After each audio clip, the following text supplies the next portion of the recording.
చేశారు. లేకపోతే ఒక 4 ఎమ్మెల్యేలను వీళ్ళే పోస్ట్ చేశారు. రేఖ కాంతారావు, హరివర్ధన్ రెడ్డి ఆఫ్ జూపల్లి కొల్లాపూర్ అండ్ తర్వాత గువ్వల బాలరాజు, ఈ ముగ్గురిని పెట్టి ఫామ్ హౌస్లో కెమెరాలు పెట్టేసి రైట్ ఓకే కెమెరాలు పెట్టిండు, బంధించిండు. బిఫోర్ అది అయిన ఇన్సిడెంట్ వెంటనే నెక్స్ట్ డే మార్నింగ్ ప్రగతి ఇదేంది మన ఇక్కడ ఇది ప్రగతి భవన్లో ప్రెస్ కాన్ఫరెన్స్ పెట్టి national and local media and print అందరిని పిలిచి మొత్తం ఒక హాఫ్ అన్ అవర్ సీడీ చూపెట్టి ఒక 1 అవర్ కన్వర్జేషన్ది ఇగో ఈ సీడీని ప్రదర్శించి అందరికి వినిపించి మంచిగా పుల్లారెడ్డి స్వీట్లు అవి వినిపించి కొందరు ఇన్నోళ్ళకు గుర్ర కప్పరాలు కూడా లంచ్ పెట్టిండు. తర్వాత వెనక చీరి ఏదైతుందో వినిపించి దేశంలో ఉండే అందరు చీఫ్ జస్టిస్లకు పంపిండారు. కోరియర్ ద్వారా అన్ని చీఫ్ జస్టిస్ ఐజ్ ఎ చీఫ్ మినిస్టర్ అన్ని చీఫ్ మినిస్టర్కి పంపిండు. నీకు ఇంటెలిజెన్స్కి వ్యవహారానికి సంబంధం లేకపోతే ట్రాష్ అంటే ఒక చెత్త బుట్ట అనుకుంటే నువ్వెంతో బ్రీఫ్ ఇచ్చిన భయ్యా. ఆ రోజు రాత్రి ట్రాప్ అయిండు, పొద్దున ఏదైతుందో నువ్వు బ్రీఫ్ ఇచ్చావు అంటే నీ కనుసైలంగానే ఇంటెలిజెన్స్ నడుస్తుంది అన్నట్టు కదా. ఇంతకంటే నిదర్శనం ఏంది? ఈవెన్ కేటీఆర్ ఇది బయటకు వచ్చిన తర్వాత కాంగ్రెస్ ప్రభుత్వం వచ్చిన తర్వాత చేత చేసినా ఒక 4-5 చేసిండు. ఎట్లా చేస్తావు 4-5కి? ఎట్లా చేస్తావు చెప్పు 4-5కి? ఇది ఖచ్చితంగా ముఖ్యమంత్రిని కాదని వీళ్ళని చేసే సమస్య లేదు. కొంతమంది రియల్ ఎస్టేట్లు జ్యువెలరీ మర్చెంట్స్, ఒక ఎగ్జాంపుల్ చెప్తాం మీకు. శ్రీధర్ రావు అని ఒక ఫంక్షన్ హాల్ ఉంది, దాంట్లో పార్ట్నర్ ఎవరు సాంబు గారు ఉన్నారు కదా, TV5 వాళ్ళిద్దరు గొడవ జరిగింది కదా. అతన్ని బెదిరిస్తే ఆ లావాదేవీలు కన్వర్జేషన్ ఇది 15 కోట్లలో 13 కోట్లు వైట్ మనీ ఎలక్షన్ ఏమంటారు ఎలక్షన్ బాండ్స్ అంటారు కదా, ఎలక్ట్రోల్ బాండ్స్ ఏదైతుందో 13 కోట్లు ఇది అలా రికార్డులో ఉంది. 13 కోట్లు ఏదైతుందో 13 కోట్లు ఎట్లిచ్చిండే? 13 కోట్లు ఎట్లిచ్చిండు? ఎందుకు ఇచ్చిండు ఆయన 13 కోట్లు? 13 కోట్లు ఎందుకు ఇచ్చిండు? 13 2 క్యాష్ 15 కోట్లు. ఈ విధంగా డబ్బులు ప్లస్ ప్రాపర్టీలు కొన్ని ఆయన ఇవ్వచ్చు పేర్లు ముఖ్యమంత్రిగా సంతోషించిండు. కొన్ని ఏదైతుందో కవితకును కేటీఆర్ పడక కవితను ట్రాప్ చేయమని కేటీఆర్ చెప్పిండు ఈయనకు, ప్రభాకర్ రావు గారికి. ఈరోజు ఖచ్చితంగా ప్రభాకర్ రావు గారి ఇన్స్ట్రక్షన్ తోటే confession statement of Bhujangarao Radhakishan Rao మీకు పోయిన మెయిన్లో ఇచ్చారు, మీరు చూశారు పత్రికలు, చూడండి, మీకు నెట్లో పోతే కూడా దొరుకుతుంది. వాళ్ళు ఎంత క్లారిటీకి ఇచ్చిండ్రు. మేము అధికారం చెప్తాను ఎందుకోసం ఈ ట్రాప్ అంతా చేసింది? 3వ సారి అధికారంలో రావడానికి కోసమే, ప్రయత్నం కోసమే ఇదంతా జరిగింది. 1 నెంబర్ 2 ప్రపంచంలో మొదటిసారిగా 1972లో రిపబ్లికన్ పార్టీ రిచర్డ్ నిక్సన్ అని ప్రెసిడెంట్ ఆఫ్ అమెరికా ఉండి ఎలక్షన్ ముందు వాటర్ గేట్ హోటల్లో డెమోక్రటిక్ వాళ్ళ ఆఫీస్ ఉండే, ఆఫీసులో ఒక 8 మందిని పంపించి మైక్రోఫోన్స్, అప్పుడు ఈ కెమెరాలు లేవు, మైక్రోఫోన్స్ పెట్టి వాళ్ళకి సంభాషణ చేయడానికి కోసం సెట్ చేస్తే దొరికిపోయింది. 3 పట్టుబడ్డారు, 5 పరారయ్యారు. ఎందుకు? మళ్ళీ రిచర్డ్ నిక్సన్ ఏదైతుందో ఎన్నికల్లో గెలవడానికి కోసం. అయితే 72 డిసెంబర్లో అయిందా, 73లో. సో అది ఇన్వెస్టిగేషన్ పీరియడ్లోనే, పట్టుబడ్డ పీరియడ్లో ఎలక్షన్ జరిగింది, గెలిచిండు అతను, రిపీట్ అయ్యిండు. కానీ ఎన్నికలైన తర్వాత ఎస్టాబ్లిష్ అయింది 74లో. 74 ఆగస్టులో ఎంక్వైరీ అయిన తర్వాత ఇంపీచ్మెంట్ అంటే అతన్ని హౌజులో ఏదైతుందో బహిష్కరణ, ఇందిరాగాంధీని గారు ఎట్లయితే పంపారు, ఇంపీచ్మెంట్ అంటారు అది సంథింగ్. సో దాన్ని ఏదైతుందో పెట్టే ముందే ఆయనే ప్రెసిడెంట్ ఆఫ్ అమెరికా కింద రాజీనామా చేశాడు. ప్రపంచంలో ఇంతవరకు జరిగింది ఒకటి అమెరికాలో 72లో ఫోన్ ట్యాపింగ్, 2వది 88లో రామకృష్ణ హెగ్డే, ఇది 3వది. ఆ రెండింటికంటే ఇది పెద్ద ఎత్తున జరిగింది. ఏది ఏమైనా ఈరోజు జర్నలిస్టులై అధినేతలై వాళ్ళ ఫోన్ ట్యాపింగ్, నా ప్రైవసీని నువ్వు ఎట్లా భంగం చేస్తావు? సో నన్ను అడిగింది ఏంటంటే ఈ కాల్ CDR రిపోర్ట్లు ఏదైతుందో నా నెంబర్ వచ్చింది కనుక నన్ను అడిగారు. ఎందుకు చేసిండు నాకు తెలియదు, ఏం కన్వర్జేషన్ అనేది వాళ్ళు ఈనుంటారు. అంతకుముందు కూడా 2 ఇయర్స్ చేస్తున్నారు. నాది 2022 నుంచి హుజురాబాద్ ఎలక్షన్ నుంచి ట్యాప్ అవుతుందని నా మిత్రులకు కూడా చెప్పాను. 2 మిత్రులు అయితే ఇక్కడికి వచ్చిపోయారు. రవిచంద్ అని మీకు తెలుసు, పీపుల్స్ పల్స్ మీడియాకు బాగా మిత్రుడు, అతనికే చెప్పాను 2000 నా ఫోన్ ట్యాప్ అవుతుంది. తర్వాత టెక్నాలజీ ఇజ్రాయిల్కి వెళ్ళి ఎప్పుడైతే ఎన్నికల ముందు తెచ్చారో దాంట్లో ఆ సౌండ్ రాకపోతుంది. బట్ బిఫోర్ దట్ ఏదైతుందో ఉంటే ఏది ఏమైనా డిస్ట్రాయ్ చేసిండ్రు, మొత్తం ధ్వంసం చేసిండ్రు. ఈ ఆఫీస్ ఎక్కడ అంటే బేగంపేట ఉంది కదా, ప్రగతి భవన్ పక్కగా ఉంటుంది ప్రభాకర్, మొత్తం రంపాలు పట్టుకొచ్చేసి ఏం లేదు, మూసీలో కొట్టి పారేసిండ్రు. ఇప్పుడు కాల్ ఏదైతుందో కాల్ లిస్ట్ కూడా డైరెక్ట్ అడిగితే పోలీసు ఇవ్వదు, కోర్టుకు దిగిపోతున్నారు. ఇప్పుడు ఒక 15 రోజుల రికార్డులనే నా పేరుంది.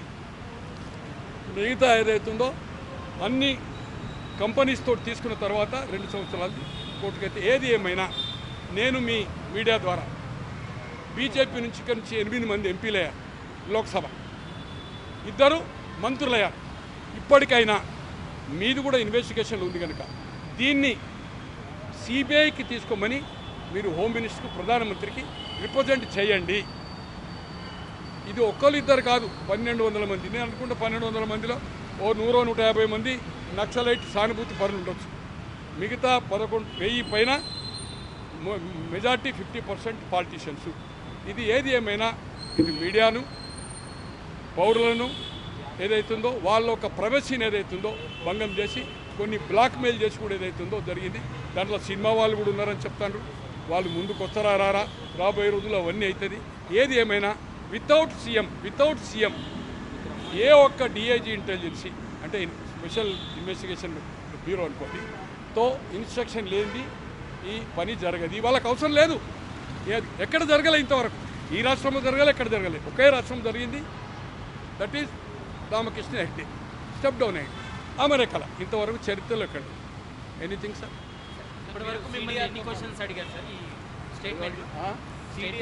నాది ఓన్ రాజకీయాలు ఎప్పుడు ఎలక్ట్ అయినావు, అసలు నీ ఫోన్ ఎందుకు ట్యాప్ చేశారు, ఐ డోంట్ నో, నాకేం తెలియదు. నాకు బీజేపీ వాళ్ళు మిత్రులు ఉన్నారు, బీఆర్ఎస్ వాళ్ళు ఉన్నారు, కాంగ్రెస్ వాళ్ళు ఉన్నారు, మీడియా మిత్రులు ఉన్నారు. నాకు నాలెడ్జ్ ఉంది.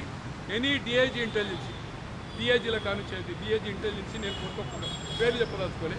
సెంట్రల్ ఇంటెలిజెన్సీ ఎమ్మెల్యే రెడ్డి గారు చనిపోయాను, దినేష్ రెడ్డి గారి బావగారు. నేను పోయిందంటే 3 గంటలు సబ్జెక్ట్. నేను ఎమ్మెల్యే క్వార్టర్స్లో 78 నుంచి 2005 వరకు ఉన్నాను. ఏ రాజ్యసభలు ఎవడమ్ముడు వేయండు, ఎమ్మెల్సీలు ఎవడమ్ముడు వేయండు, 2వ ఇల్లు ఎవరు, 3వ ఇల్లు ఎవరు, ఎవడేం దందా అనేది అన్నీ తెలుసు. అంతా పోలీస్ దగ్గర రికార్డు ఉంటుంది. ఇదేమో ఫోన్ ట్యాపింగ్. రికార్డ్ ఏముంటుందంటే ఒక ముఖ్యమంత్రి ఫ్యామిలీ మెంబర్ ప్రాణమిత్రుడైన మంత్రివర్గంలో తీసుకునే ముందు ఇంటెలిజెన్సీ రిపోర్ట్ ఇస్తుంది. అంతకుముందు ఆయన ఎప్పుడు ఎలక్ట్ అయ్యిండు, గత చరిత్ర ఏంది, ఎమ్మెల్యే కాకముందేంది, ఎమ్మెల్సీ కాకముందేంది, ఆయన ట్రాక్ ఏముంది అనేది మొత్తం డాటా ఇస్తారు. అది చదువుకొని ఏం చేయండి. ఇది ఒక ఫార్మాలిటీ. ఇది కంప్లీట్ ఎప్పుడు డెస్క్లో ఉంటుంది. సెంట్రల్ ఇంటెలిజెన్స్ ఏమో కోటీలో ఉంటుంది, సిబిఐ ఆఫీస్ ఉంది కదా. స్టేట్ ఇంటెలిజెన్స్ ఏదైతుందో లకడి కప్పుల దగ్గర. ఏ డిఏజ్ వచ్చినా కూడా నేను ఒక 8 సార్లు ఎమ్మెల్యే, నాకు మంత్రి ఇస్తున్నాడు.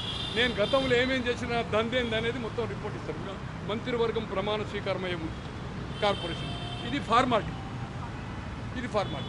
అలాగే ఏదైతుందో ఇప్పటి వరకు ఈ ఫోన్ ట్యాపింగ్ అనేది ఇది చరిత్రలో 88, 72 అమెరికా అండి. కేసీఆర్ లేకపోతే జరగదన్నా. అంటే కేసీఆర్ పోగా సంతోష్ సీపాలే కదా, బాబాయ్ చెప్పిండట్టాడు కదా.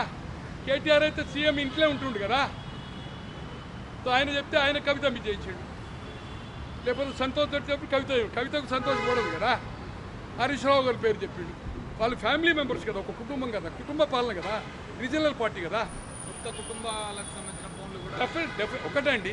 ముఖ్యమంత్రి మొదట అవకాశం ఇచ్చింది. కొంత మెప్పు పొందడానికి కూడా వీళ్ళు కొద్దిగా అవుతుందో ఆయన కోసం ప్రమోషన్స్ ఇచ్చారు. ప్రభాకర్ రావు రిటైర్ అయినందుకు ఇచ్చారు, రాధాకిషన్ రావుకి 2 సార్లు ఇచ్చారు. అతనికి ఎస్ఐ నుంచి ఆయన బ్యాచ్ వాళ్ళు 2007 నుంచి ఒకటేసారి 2 ప్రమోషన్లు అయ్యి డిఎస్పీ అయ్యాడు. ఎవరు ఆయన? ప్రవీణ్ రావు, ఆయన పేరు ప్రణీత్. డెఫినెట్లీ వెల్మా మా ఎస్సీ, నేను కూడా అదే ఎస్సీ అంటే సేమ్ కాస్ట్తో చేసిండ్రు. మళ్ళీ మనోడే వెళ్తాడు, దేశంలో ప్రధాని అవుతాడు. మోడీ లేదు, గీడీ లేదు, మహారాష్ట్రలో పెట్టిండు, పార్టీ పెట్టిండు కదా, మొత్తం దేశం తిరిగిండు కదా. అవుతాడు, మన పార్టీ వస్తుంది అనుకున్నాడు. ఇట్లా అవుతుంది అనుకోవాలి కదా. ఏది ఏమైనా దీంట్లో కఠినాతి కఠిన నిర్ణయము బీజేపీ వాళ్ళు చేయాలి. ఈరోజు సిట్ ఏదైతే చేస్తుందో అన్ని వేళ్ళు అక్కడికే. ప్రభాకర్ రావు చెప్పినా రేపు ప్రభాకర్ రావుకు ఆగస్టు 5 వరకే ఉంది. ఆగస్టు 5 తర్వాత ఆయన సహకరించడం లేదు. ఖచ్చితంగా అతన్ని కస్టడీకి తీసుకుంటారు. అతను అరెస్ట్ కావడం ఖాయం. పోలీస్ జ్యుడిషియల్లో ఉండి తర్వాత ఇంట్రాగేషన్కి తీసుకుంటారు. అప్పుడు ఆయన బయటికి రావాలి. ఆల్రెడీ రాధాకిషన్ రావు గారి స్టేట్మెంట్ కానీ భుజంగరావు గారు ఇన్స్ట్రక్షన్ ఆఫ్ సీఎంఏ కదా. తో సీఎం దీంట్లో ఏదైతుందో ఇరికిపోయిండు, తప్పించుకోలేదు. చరిత్రలో ఇటువంటి చరిత్ర లేదు. బీజేపీ కూడా ఈ అవకాశాన్ని, మేము గవర్నమెంట్ వస్తామంటుండు కదా, మీరు ఇద్దరు మంత్రులకు పడది, 8 ఎంపీలు డిఫరెన్స్. తో ఇప్పటికైనా ఎక్కట్టా చేసి బీఆర్ఎస్ డైల్యూట్ అయినాడే, ఇది రాజకీయ సబ్జెక్టు, డైల్యూట్ అయినాడే బీజేపీకి అవకాశాలు ఇక్కడ, లేకపోతే అంత ఆషామాషి కాదు. ఎలాగైతే మీరు కవితను అరెస్ట్ చేయకపోతే 35-45 ఎమ్మెల్యేలు అనుకుంటే 8 వచ్చినాయి. టీఆర్ఎస్ బీజేపీ ఒకటే అంటే, బీఆర్ఎస్ బీజేపీ ఒకటి. ఎప్పుడైతే అరెస్ట్ చేసిండ్రో 8 లోక్సభ వచ్చినాయి, వాళ్ళు 0 అయింది.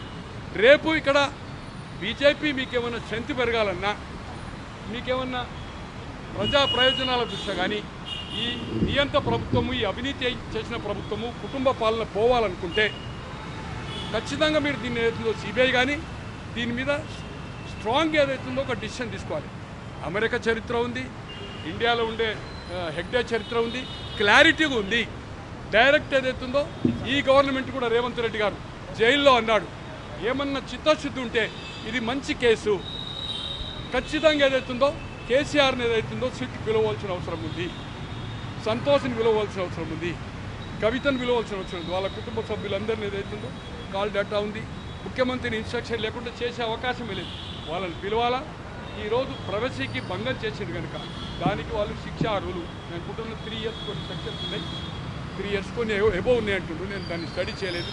ఏది ఏమైనా మీ ద్వారా బీజేపీ వాళ్ళని ఇప్పటికైనా కళ్ళు తెరిచి ఇమీడియట్గా మీరు ఏదైతుందో ఢిల్లీలో ప్రధానమంత్రిని హోమ్ మినిస్టర్ కలిసి సిబిఐకి డిమాండ్ చేయండి. ఓకేనా?